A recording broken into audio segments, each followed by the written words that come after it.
Om यश्छन्दसां वृषभविश्वरूपः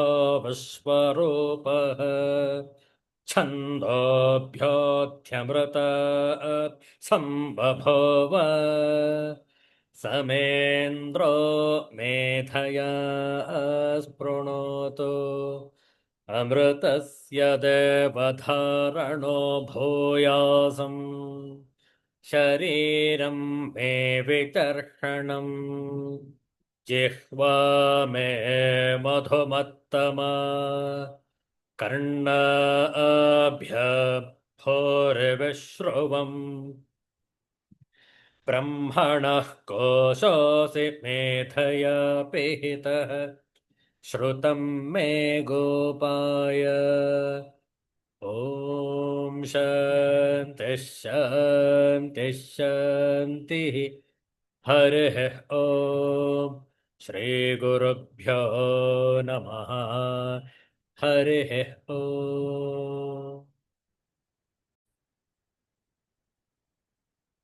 Universal prayer. Let's chant this together. O hidden life, vibrant in every atom. O hidden light, shining in every creature. O hidden love, embracing all in oneness. May each who feels himself as one with thee know he is also one with every other. Om Shanti Shanti Shanti. ಇಂದು ಅತ್ಯಂತ ಪವಿತ್ರವಾದಂತಹ ಏಕಾದಶಿ ವ್ರತ, ವೈಶಾಖ ಬಹುಳ ಏಕಾದಶಿ, ಶುಕ್ರವಾರ ಅತ್ಯಂತ ಶ್ರೇಷ್ಠವಾದಂತಹ ವಾಸರ. ಇಂತಹ ಶ್ರೇಷ್ಠವಾದಂತಹ ಶುಕ್ರವಾರದಂದು ಏಕಾದಶಿಯಂದು ಶ್ರೀರಾಮರಕ್ಷಾ ಸ್ತೋತ್ರಂ ಇದರ ಪಾರಾಯಣ ಶ್ರದ್ಧೆಯಿಂದ ಆಲಿಸುವಂತವರಾಗಿ ಶ್ರೀ ರಾಮರಕ್ಷಾ ಸ್ತೋತ್ರಂ. ಓಂ ರಾಮೇತಿ ರಾಮಭದ್ರೇತಿ ರಾಮಚಂದ್ರೇತಿ ವಾ ಸ್ಮರನ್ ನರೋ ನ ಲಿಪ್ಯತೆ ಪಾಪೈಃ ಭುಕ್ತಿಂ ಮುಕ್ತಿಂ ಚ ವಿಂದತಿ ಜಗಚ್ಚೈತ್ರೈಕಮಂತ್ರೇಣ ರಾಮನ್ನಾಮ್ನಾಭಿರಕ್ಷಿತಂ ರಾಮನಾಮ್ನಾಭಿರಕ್ಷಿತಂ ಯಃ ಕಂಠೇ ಧಾರಯೇತ್ ತಸ್ಯ ಕರಸ್ಥಾಃ ಸರ್ವಸಿದ್ಧಯಃ ಜಗಚ್ಚೈತ್ರೈಕಮಂತ್ರೇಣ ರಾಮನಾಮ್ನಾಭಿರಕ್ಷಿತಂ ಯಃ ಕಂಠೇ ಧಾರಯೇತ್ ತಸ್ಯ ಕರಸ್ಥಾಃ ಸರ್ವಸಿದ್ಧಯಃ ವಜ್ರಪಂಜರನಾಮೇದಂ ಯೋ ರಾಮಕವಚಂ ಸ್ಮರೇತ್ ಅವ್ಯಾಹತಾಜ್ಞಃ ಸರ್ವತ್ರ ಲಭತೆ ಜಯಮಂಗಲಂ. ಆದಿಷ್ಟವಾನ್ ಯಥಾ ಸ್ವಪ್ನೆ ರಾಮ ರಕ್ಷಾಮಿ ಮಾಂ ಹರಃ ತಥಾ ಲಿಖಿತವಾನ್ ಪ್ರಾತಃ ಪ್ರಬುದ್ಧೋ ಬುಧಕೌಶಿಕಃ. ಆರಾಮಃ ಕಲ್ಪವೃಕ್ಷಾಣಾಂ ವಿರಾಮಃ ಸಕಲಾಪದಾಂ ಅಭಿರಾಮಸ್ತ್ರಿಲೋಕಾನಾಂ ರಾಮಃ ಶ್ರೀಮಾನ್ ಸನಃ ಪ್ರಭುಃ. ತರುಣೋ ರೂಪಸಂಪನ್ನೋ ಸುಕುಮಾರೋ ಮಹಾಬಲೋ ಪುಂಡರೀಕವಿಶಾಲಾಕ್ಷೌ ಚೀರಕೃಷ್ಣಾಜಿನಾಂಬರೋ.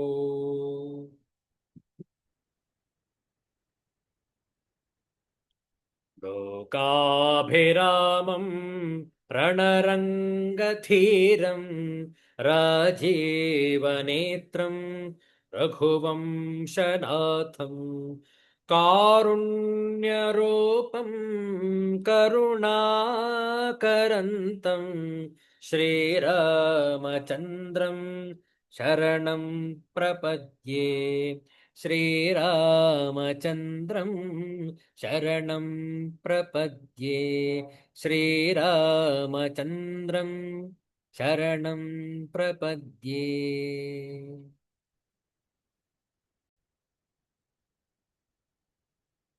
ಏಕಾದಶಿ ವ್ರತದ ಈ ಸುಂದರ ಮುಸ್ಸಂಜೆಯಲ್ಲಿ ಶ್ರೀರಾಮನ ಭಜನೆಯನ್ನು ಮಾಡೋಣ. ನಾವು ಹೇಳಿಕೊಡ್ತೇವೆ, ತಾವು ಪುನರಾವರ್ತಿಸಬಹುದು. ಸಂಸ್ಕೃತ ಹಾಗೂ ಕನ್ನಡ ಎರಡೂ ಭಾಷೆಯಲ್ಲಿರುವಂತಹ ಭಜನೆ ಇದು.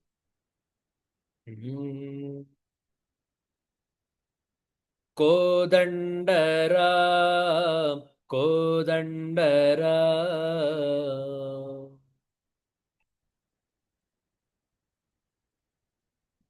ಕೋದಂಡರಾಮ ಪಾಹಿ ಕೋದಂಡರಾಮ್.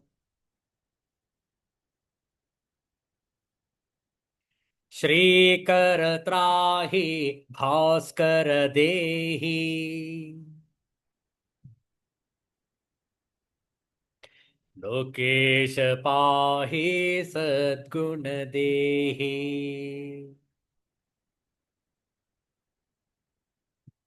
ನೀರೊಳು ದೂರಿ ಪಾತಾಳ ಸೇರಿ.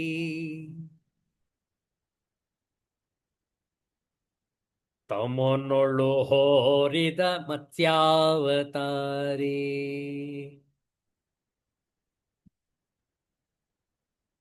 ನಾಕೇಶ ಬ್ರಹ್ಮ ಪ್ರಾರ್ಥಿಪೆ ನಿಮ್ಮ.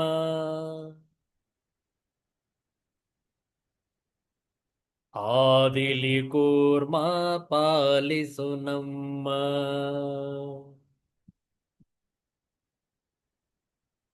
ಕಚಿರೂಪ ತಾಳಿ ತನುಜರ ಸೀಳಿ. ಹರೆಯನ್ನಾಳಿದ ಪರಮ ಕೃಪಾಳಿ. ನರಹರಿ ರೂಪ ತಾಳಿ ಪ್ರತಾಪ.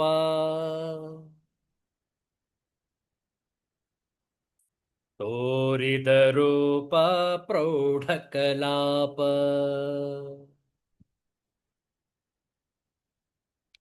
ಬಲಿಯನ್ನು ಕೊಟ್ಟಿ ಹೃದಯವ ಮೆಟ್ಟಿ. ಪಾತಾಳಗಟ್ಟಿದ ವಾಮನ ಜಟ್ಟಿ.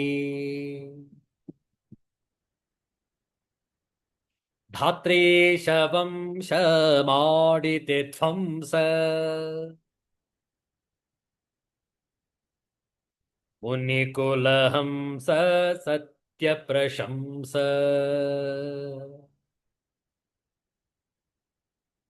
ದಶರಥ ಬಾಲ ದಶ ದಿಶ ಪಾಲ. ದಶಮುಖ ಕಾಲ ದೇಶಾನುಕೂಲ. ಗೋಕುಲ ರಕ್ಷ ಸುಜನ ಸಂರಕ್ಷ. ಪಾತುಳ ಶಿಕ್ಷ ಕಂಜದಳಾಕ್ಷ. ಬೆತ್ತಲೆನಿಂದ ಬುದ್ಧನೆಯಂದು.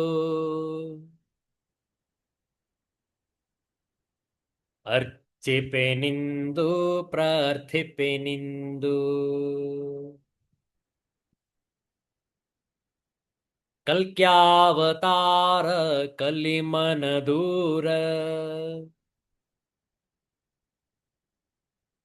ಸುಜನೋದ್ಧಾರ ಪಾಪ ವಿದೂರ.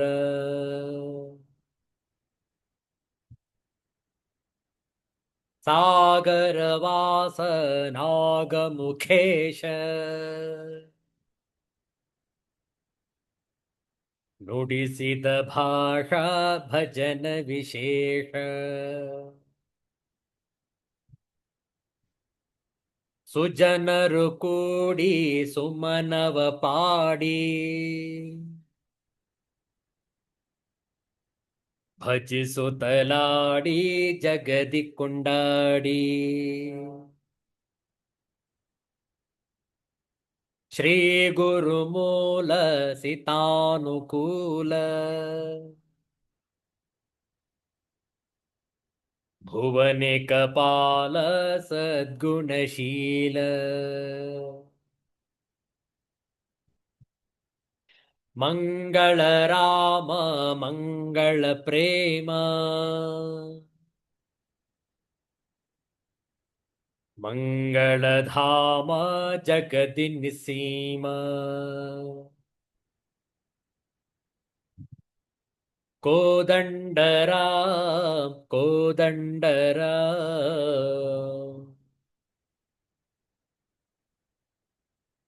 ಕೋದಂಡರಾಮ ಪಾಹಿ ಕೋದಂಡರಾಮ್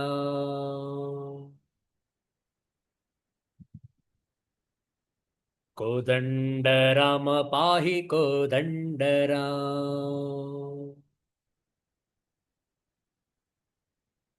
ಕೋದಂಡರಾಮ್ ಭದ್ರಾಚಲ रामदास महाराज की जय।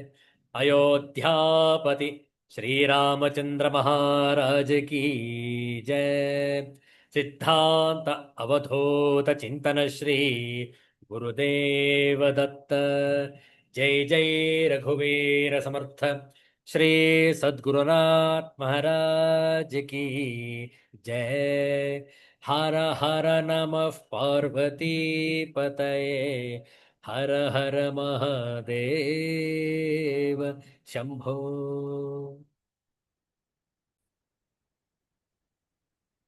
ವೈಶಾಖ ಬಹುಳ ಏಕಾದಶಿಯ ವ್ರತದಂದು ವಿವೇಕ ಚೂಡಾಮಣಿಯನ್ನು ಅಧ್ಯಯನ ಮಾಡೋಣ. ಪ್ರಾರಂಭದಲ್ಲಿ ಕೆಲವು ಶ್ಲೋಕಗಳ ಪಾರಾಯಣ.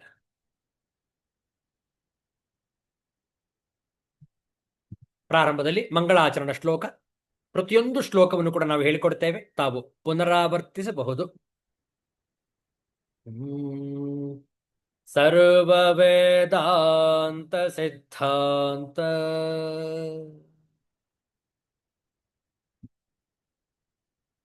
ಗೋಚರಂ ತಮಗೋಚರಂ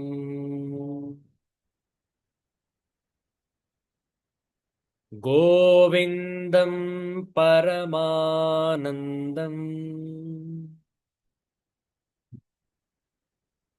ಸದ್ಗುರುಂ ಪ್ರಣತೋಸ್ಮ್ಯಹಂ. ಶ್ರೀಗುರುಂ ಪ್ರಣತೋಸ್ಮ್ಯಹಂ.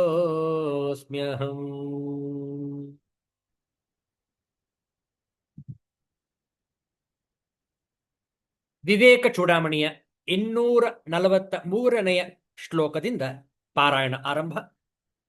Verse number 243. ತಯೋರ್ವಿರೋಧೋ ಯಮುಪಾಧಿ ಕಲ್ಪಿತಃ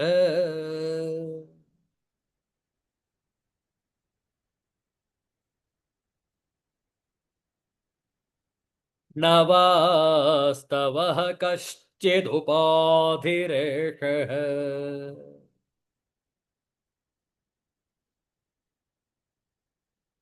ಈಶಸ್ಯ ಮಾಯಾ ಮಹದಾದಿ ಕಾರಣಂ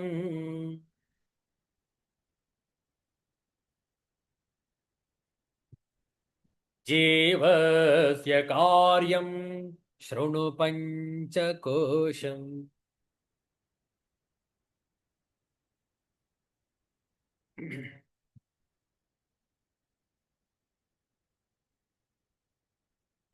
ಏತಾವುಪಾಧಿ ಪರಜೀವಯೋಸ್ತಯೋಃ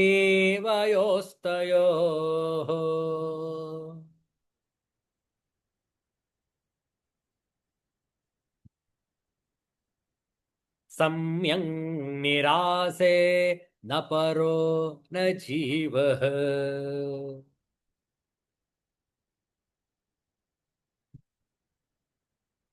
राज्यं नरेन्द्रस्य भटस्य खेटकः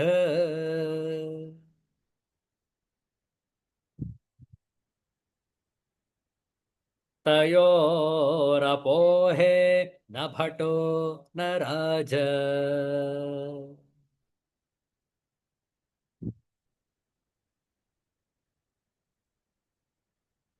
ಅಥಾತ ಆದೇಶ ಇತಿ ಶ್ರುತಿ ಸ್ವಯಂ.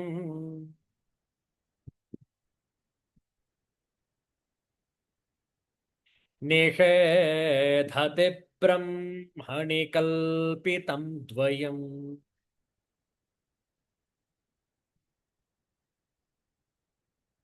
ಶ್ರುತಿ ಪ್ರಮಾಣಾನುಗೃಹೀತ ಬೋಧಾತ್.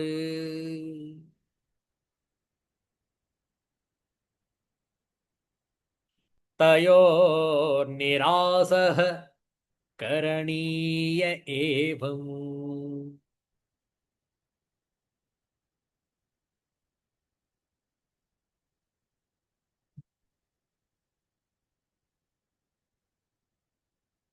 ನೇದಂ ನೇದಂ ಕಲ್ಪಿತತ್ವಾನ್ನ ಸತ್ಯಂ.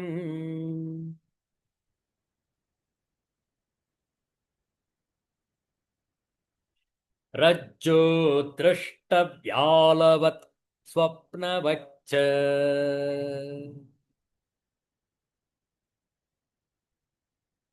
ಇತ್ತಂ ದೃಶ್ಯಂ ಸಾಧುಯುಕ್ತ್ಯಾ ವ್ಯಪೋಹ್ಯ.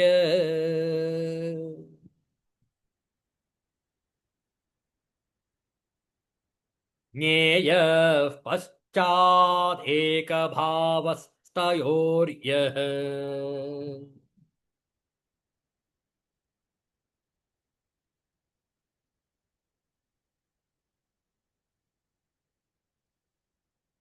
ತತಸ್ತು ತೌ ಲಕ್ಷಣಯಾ ಸುಲಕ್ಷ್ಯೌ.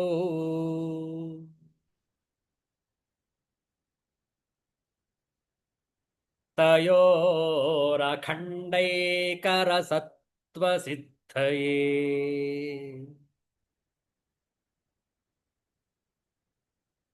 ಕಾಲಂ ಜಹತ್ಯಾ ನ ತಥಾ ಜಹತ್ಯ.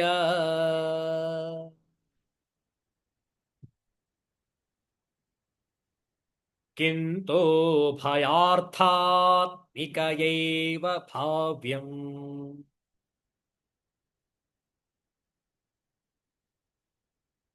ಶ್ರೀ ಗುರುಭ್ಯೋ ನಮಃ. ಅತ್ಯಂತ ರಸವತ್ತಾದಂತಹ ಮಹಾವಾಕ್ಯದ ಚಿಂತನೆಯನ್ನು ಗುರುಗಳು ಬೋಧನೆಯನ್ನ ಮಾಡ್ತಾ ಇದ್ದಾರೆ. ಈ ತತ್ವಮಸಿ ಮಹಾವಾಕ್ಯದ ಬೋಧನೆ ಅತ್ಯಂತ ಶುದ್ಧ, ಅತ್ಯಂತ ಪವಿತ್ರ, ಅತ್ಯಂತ ಸರಳ. ಅದಕ್ಕೆ ತಾರ್ಕಿಕವಾಗಿ ಆಚಾರ್ಯ ಶಂಕರರು ಅಲಂಕಾರಯುಕ್ತವಾಗಿ ಜಹಲ್ಲಕ್ಷಣ, ಅಜಹಲ್ಲಕ್ಷಣ, ಜಹದಹಜಲ್ಲಕ್ಷಣ ಇದನ್ನು ವಿವರಿಸ್ತಾ ಇದ್ದಾರೆ. ಕಳೆದ ವಾರ ಇದರ ಬಗ್ಗೆ ನಾವು ಚಿಂತನೆಯನ್ನು ಮಾಡಿದ್ವು. ಕಾರಣ, ಪ್ರತಿಯೊಂದು ಪದದ ಅರ್ಥವು ಎರಡು ವಿಧವಾಗಿರುತ್ತೆ. ಒಂದು ಶಕ್ಯ ಅರ್ಥ, ಮತ್ತೊಂದು ಲಕ್ಷ್ಯ ಅರ್ಥ. ಶಕ್ಯ ಅರ್ಥ ಅಂತಂದ್ರೆ ಪದದ ಅರ್ಥ. ಲಕ್ಷ್ಯಾರ್ಥ ಅಂತಂದ್ರೆ ಅದು ಯಾವುದನ್ನು ಸೂಚಿಸ್ತಾ ಇರುತ್ತೋ ಅದು ಲಕ್ಷ್ಯಾರ್ಥ. ಅದು ಪದದಲ್ಲಿರೋದಿಲ್ಲ. ಆ ಪದವನ್ನು ನೋಡಿಕೊಂಡು ನಾವು ಆ ಲಕ್ಷ್ಯಾರ್ಥವನ್ನು ಗುರುಮುಖೇನ ಕಲಿಯುವಂಥದ್ದು ಲಕ್ಷ್ಯಾರ್ಥ. ನೋಡಿ ಕೊಟ್ಟಿದ್ದಾರೆ. ಒಂದು ಪದಕ್ಕೆ ರೂಢಿಯಿಂದ ಬಂದಿರುವ ಅರ್ಥವು ಶಕ್ಯಾರ್ಥ ಅಥವಾ ವಾಚ್ಯಾರ್ಥ, ಪದಾರ್ಥ ಎನ್ನಿಸುವುದು. ಗಂಗೆಯ ಮೇಲೆ ಹಳ್ಳಿ ಇದೆ ಎಂಬಲ್ಲಿ ನದಿಯ ಮೇಲೆ ಹಳ್ಳಿ ಇರುವುದು ಅಸಾಧ್ಯ. ಅಸಾಧ್ಯವಾದುದರಿಂದ ಗಂಗಾ ತೀರವೆಂಬ ಲಕ್ಷ್ಯಾರ್ಥವನ್ನು ಅರಿತುಕೊಳ್ಳಬೇಕು.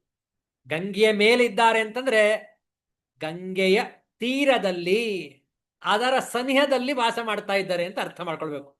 ಆ ನೀರಿನ ಮೇಲೆ ಯಾರಾದರೂ ವಾಸ ಮಾಡೋಕ್ಕಾಗತ್ತೆಯೇ? ಇಲ್ಲ. ಆದರೆ ಹೇಳುವಾಗ ನಾವು ಆ ಪದದ ಪದಾರ್ಥವನ್ನು, ವಾಚ್ಯಾರ್ಥವನ್ನು ತೆಗೆದುಕೊಳ್ಳದೆ ಲಕ್ಷ್ಯಾರ್ಥವನ್ನ ಗ್ರಹಿಸಬೇಕು. ವಾಚ್ಯಾರ್ಥವು ಹೊಂದದಿದ್ದಾಗ ಲಕ್ಷ್ಯಾರ್ಥವನ್ನು ಗ್ರಹಿಸಬೇಕು.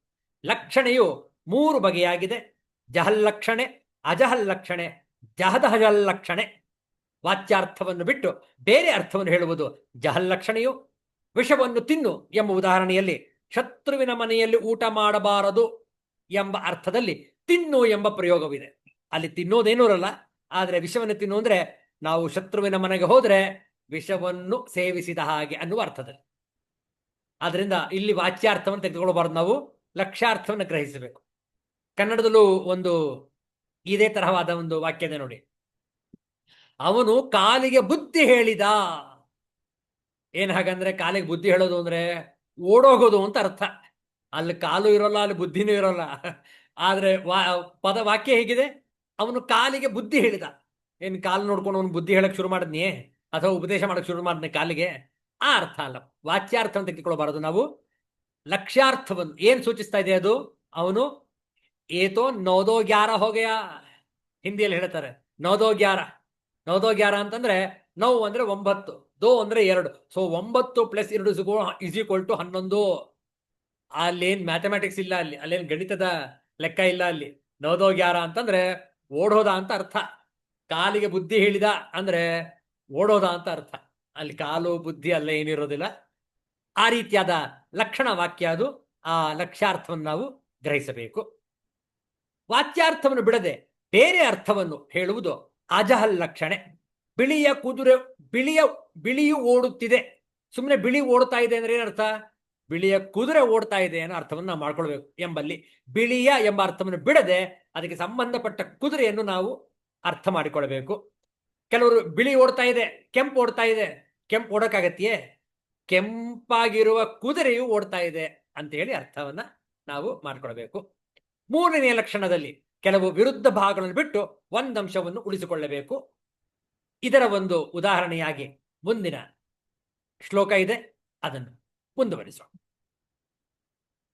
248, 249ನೇ ಶ್ಲೋಕ ಒಟ್ಟಿಗೆ ಇದೆ. ಒಟ್ಟಿಗೆ ಹೇಳುವ, ನಾವು ಹೇಳಿಕೊಡ್ತೇವೆ, ಪುನರಾವರ್ತನೆ ಮಾಡಿ. ಸದೇವದತ್ತೋ ಯಮಿತಿ ಹವೈಕತಾ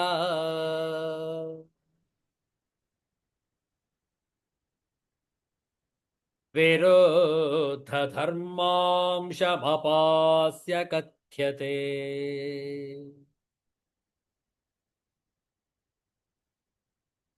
ಯಥಾ ತಥಾ ತತ್ವಮಸೀತಿ ವಾಕ್ಯೇ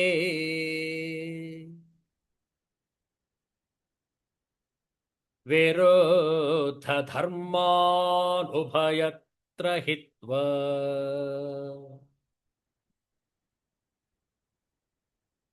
ಸಂಲಕ್ಷ್ಯ ಚಿನ್ಮಾತ್ರತಯಾ ಸದಾತ್ಮನೋ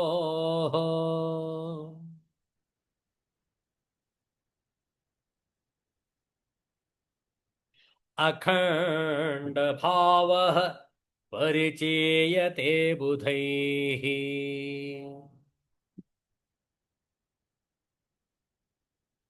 ಏವಂ ಮಹಾವಾಕ್ಯಶತೇನ ಕಥ್ಯತೆ.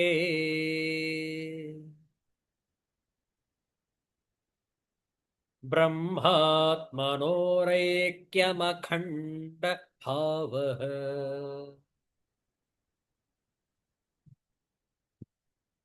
ಮತ್ತೊಮ್ಮೆ, ಸದೇವದತ್ತೋ ಯಮಿತೇಹ ಚೈಕತಾ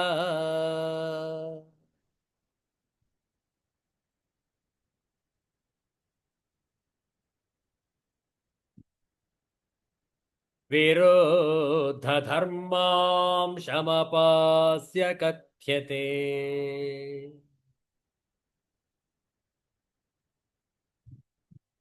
ಯಥಾ ತಥಾ ತತ್ವಮಸೀತಿ ವಾಕ್ಯೇ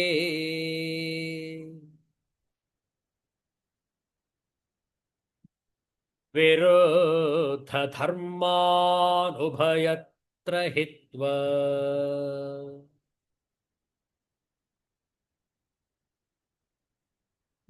ಸಂಲಕ್ಷ್ಯ ಚಿನ್ಮಾತ್ರತಯಾ ಸದಾತ್ಮನೋ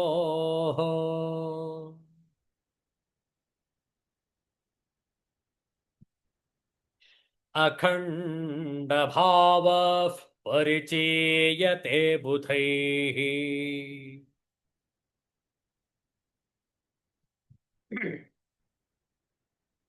ಏವಂ ಮಹಾವಾಕ್ಯಶತೇನ ಕಥ್ಯತೆ. ಕಥ್ಯತೆ.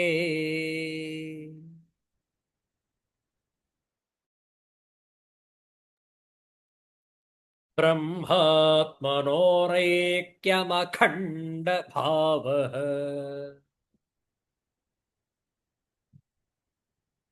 ಬಹಳ ಚಂದ ಇದೆ ನೋಡಿ ಈ ಎರಡು ಶ್ಲೋಕದ ಹಿಂದಿಯ ಭಾವಾನುವಾದ.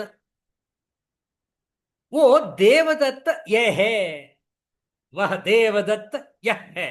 इस वाक्य में वह शब्द का परोक्षत्व और यह शब्द का अपरोक्षत्व, इन दोनों विरुद्ध धर्मों का बाध करके जिस प्रकार देवदत्त की एकता ही बतलाई जाती है, उसी प्रकार तत्वमसि इस वाक्य में तत्पद के वाच्य ईश्वर की उपाधि माया और त्वम पद के वाच्य जीव की उपाधि अंतःकरण, इन दोनों के विरुद्ध धर्मों का बाध करके शुद्ध चैतन्यांश की एकता कही जाती है. ನೋಡಿ, ತತ್ವಂ ಅಸಿ ಈ ಮಹಾವಾಕ್ಯಕ್ಕೋಸ್ಕರ ಇಷ್ಟೊಂದು ಉಪಮೆಗಳನ್ನು ತರ್ಕಗಳನ್ನು ಮಾಡಬೇಕಾಗಿ ಬಂತು. इस प्रकार लक्षणाद्वारा जीवात्मा और परमात्मा के चेतनांश की एकता का निश्चय कर बुद्धिमान जन उनके अखंड भाव की परिचय ज्ञान प्राप्त करते हैं. ऐसे ही सैकड़ों महावाक्यों से ब्रह्म और आत्मा की अखंड एकता का स्पष्ट वर्णन किया गया है. Just as in the sentence, this is that Devadatta, the identity is spoken of, eliminating the contradictory portions. So in that sentence, thou art that, tattvam asi, the wise man must give up the contradictory elements on both sides and recognize the identity of Ishvara and Jiva, noticing carefully the essence of both, which is Chit, knowledge absolute.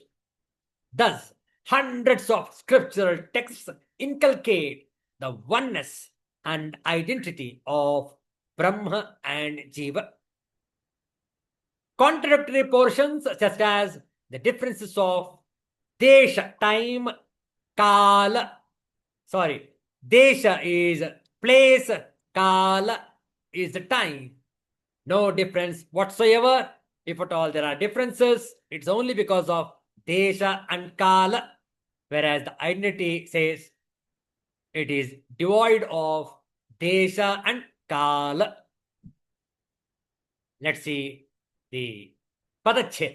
Saha Devadattah ayam iti iha cha yavai ekata va ekata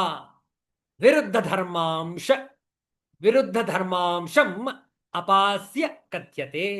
यथा तथा तत्वम असि इति वाक्ये विरुद्ध धर्मा अनुभय विरुद्ध धर्मान उभयत्र हित्वा संलक्ष्य चिन्मात्रतया सदा आत्मनोः अखंड भावः परिचीयते बुधैः. एवं महावाक्य शतेन कथ्यते ब्रह्मात्मनोः ऐक्यम अखंड भावः. ಅನ್ವಯಾರ್ಥ ನೋಡಿಕೊಳ್ಳಿ. ಸಹ ಅಯಂ ದೇವದತ್ತಃ, ಆ ದೇವದತ್ತನು ಇವನೇ. ಇತಿ ಇಹ ವಾ ಎಂಬ ವಾಕ್ಯದಲ್ಲಿ ವಿರುದ್ಧ ಧರ್ಮಾಂಶಂ, ವಿರುದ್ಧವಾದ ಧರ್ಮಗಳ ಭಾಗವನ್ನು ಅಪಾಸ್ಯ ಬಿಟ್ಟು, ಏಕತಾ ಐಕ್ಯವು ಯಥಾ ಕಥ್ಯತೆ ಹೇಗೆ ಹೇಳಲ್ಪಡುತ್ತದೆಯೋ ತಥಾ ಹಾಗೆಯೇ ತತ್ವಮಸಿ ಅದೇ ನೀನಾಗಿರುವೆ ಇತಿ ವಾಕ್ಯೆ ಎಂಬ ವಾಕ್ಯದಲ್ಲಿಯೂ ಉಭಯತ್ರ ಎರಡು ಕಡೆಯಲ್ಲಿಯೂ ವಿರುದ್ಧ ಧರ್ಮಾನ್ ಹಿತ್ವಾ ವಿರುದ್ಧ ಭಾಗಗಳನ್ನು ಬಿಟ್ಟು ಚಿನ್ಮಾತ್ರತೆಯ ಕೇವಲ ಚಿದ್ರೂಪದಿಂದ ಸಂಲಕ್ಷ್ಯ ಗುರುತಿಸಿ ಸತ್ ಆತ್ಮನೋಹ ಈಶ್ವರ ಜೀವರ ಅಖಂಡ ಭಾವ ಐಕ್ಯವು ಬುಧೈಹಿ ಜ್ಞಾನಿಗಳಿಂದ ಪರಿಚೀಯತೆ ಗ್ರಹಿಸಲ್ಪಡುತ್ತದೆ. ಏವಂ ಹೀಗೆ ಬ್ರಹ್ಮ ಆತ್ಮನೋಹ ಬ್ರಹ್ಮ ಆತ್ಮರ ಐಕ್ಯವು ಮತ್ತು ಅಖಂಡ ಭಾವವು ಮಹಾವಾಕ್ಯಶತೆಯನ್ನ 100 ಮಹಾವಾಕ್ಯಗಳಿಂದ ಕಥ್ಯತೆ ಹೇಳಲ್ಪಡುತ್ತದೆ. ಬಹಳ ಚೆನ್ನಾಗಿದೆ. ಇದರ ತಾತ್ಪರ್ಯ ನೋಡಿಕೊಳ್ಳಿ. 248 ಹಾಗೂ 249ನೆಯ ಶ್ಲೋಕದ ತಾತ್ಪರ್ಯ. ಆ ದೇವದತ್ತನು ಇವನೇ. ಈಗ ನೋಡಿ, ಆ ದೇವದತ್ತ ಯಾರು? ನೀವು 20 ವರ್ಷದ ಹಿಂದೆ ನೋಡಿದ್ರಲ್ಲ, ಆ 5 ವರ್ಷದ ಬಾಲಕ ದೇವದತ್ತ, ಅವನೇ ಈಗ 25 ವರ್ಷ ಯುವಕನಾಗಿದ್ದಾನೆ. ನೋಡಿ, 5 ವರ್ಷ ಆ ದೇವದತ್ತ ನೋಡಿದಾಗ ಇವರು ನೋಡ್ತಾ ಇದ್ದಾರೆ 20 ವರ್ಷದ ನಂತರ. ಅಂದ್ರೆ ಆ ಬಾಲಕನಿಗೆ ಈಗ ತರುಣಾವಸ್ಥೆ, ಯೌವನಾವಸ್ಥೆ, 25 ವರ್ಷದವನಾಗಿದ್ದಾನೀಗ. ಯಾರು? ಅದೇ 5 ವರ್ಷದ ಬಾಲಕ 20 ವರ್ಷದ ಹಿಂದೆ ನೋಡಿದ್ರಲ್ಲ, ಈಗ ನೋಡಿ 25 ವರ್ಷದ ತರುಣ ಯುವಕ ನಿಮ್ಮ ಮುಂದೆ ಇದ್ದಾನೆ. ಆ ದೇವದತ್ತನೇ ಇವನು. ನೋಡಿ, ಆ ಕಾಲ ಬೇರೆ, ಈ ಕಾಲ ಬೇರೆ, ಆ ದೇಶ ಬೇರೆ, ಈ ದೇಶ ಬೇರೆ, ಆದ್ರೆ ಅವನೇ ಇವನು, ಬೇರೆ ಅಲ್ಲ. ಆ ದೇವದತ್ತನೇ ಇವನು. 20 ವರ್ಷ ಅಂತರ ಇದೆ ನೋಡಿ. ಅವನು ನೋಡಿದಾಗ 20 ವರ್ಷ ಹಿಂದೆ, ಈಗ ಮತ್ತೆ ನೋಡ್ತಾ ಇದ್ದಾರೆ. ಈಗ ಬೆಳೆದು ನಿಂತ್ಬಿಟ್ಟಿದ್ದಾನಾತ, ಹೌದಲ್ಲ? ಆದರೂ ಅವನೇ ಇವನು, ಬೇರೆ ಬೇರೆ ಅಲ್ಲ. ನೋಡಿ, ಚೆನ್ನಾಗಿದೆ ಉದಾಹರಣೆ.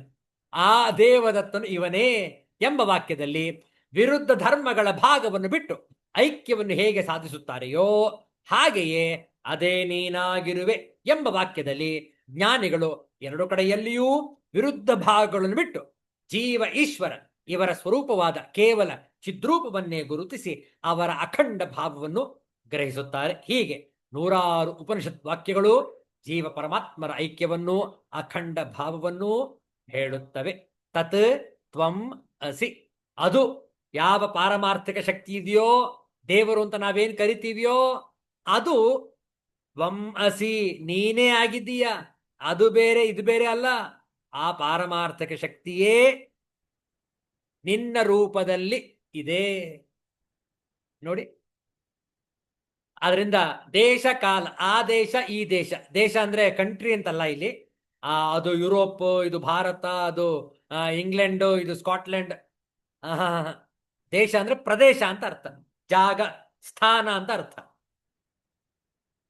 ಕಾಲ, ಆ ಕಾಲ ಬೇರೆಯಾಗಿತ್ತು, 1960ನೇ ಇಸ್ವಿ, ಈಗ 2025ನೇ ಇಸ್ವಿ. ಕಾಲ ಬೇರೆ ಬೇರೆ, ಹೌದಲ್ಲ? ಆಗ ಅಲ್ಲಿದ್ವು, ಈಗ ಇಲ್ಲಿದ್ದೇವೆ. ನೋಡಿ, ದೇಶದ ವ್ಯತ್ಯಾಸ, ಕಾಲದ ವ್ಯತ್ಯಾಸ. ಆದರೂ ಕೂಡ ಆಗ ಯಾರು ನಾವಾಗಿದ್ದೀವಿಯೋ ಅವರೇ ನಾವು ಇಂದು ಹೀಗಿದ್ದೇವೆ, ಹೌದಲ್ಲ?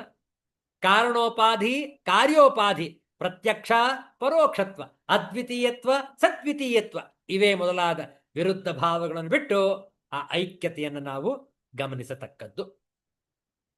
ಇನ್ನು ಮುಂದಿನ ವಿಚಾರಗಳು ಬಹಳ ಚೆನ್ನಾಗಿವೆ. ಬ್ರಹ್ಮ ಭಾವನೆಯನ್ನು ನಾವು ಹೇಗೆ ಮೈಗೂಡಿಸಿಕೊಳ್ಳಬೇಕು ಅನ್ನುವಂಥದ ಸುಂದರವಾದ ವಿವರಣೆ ಇದೆ. ಅದನ್ನು ಮುಂದಿನ ಶುಕ್ರವಾರ ಮುಂದುವರಿಸೋಣ. ಇಲ್ಲಿಗೆ ಇಂದಿನ ಸತ್ಸಂಗವನ್ನು ಸಂಪನ್ನಗೊಳಿಸೋಣ ಶಾಂತಿ ಮಂತ್ರದೊಂದಿಗೆ. ಓಂ ಸರ್ವೇ ಭವಂತು ಸುಖಿನಃ, ಸರ್ವೇ ಸಂತು ನಿರಾಮಯಾಃ, ಸರ್ವೇ ಭದ್ರಾಣಿ ಪಶ್ಯಂತು, ಮಾ ಕಶ್ಚಿತ್ ದುಃಖಭಾಗ್ ಭವೇತ್. ಓಂ ಶಾಂತಿ ಶಾಂತಿ ಶಾಂತಿ. ಹರಿ ಓಂ. ಶ್ರೀ ಗುರುಭ್ಯೋ ನಮಃ. ಹರಿ ಓಂ. ಮತ್ತೆ ಭೇಟಿಯಾಗೋಣ. ಎಲ್ಲರಿಗೂ ಒಳಿತಾಗಲಿ, ಎಲ್ಲರಿಗೂ ಶುಭವಾಗಲಿ. ಜೈ ಶ್ರೀ ಗುರುದೇವ ದತ್ತ.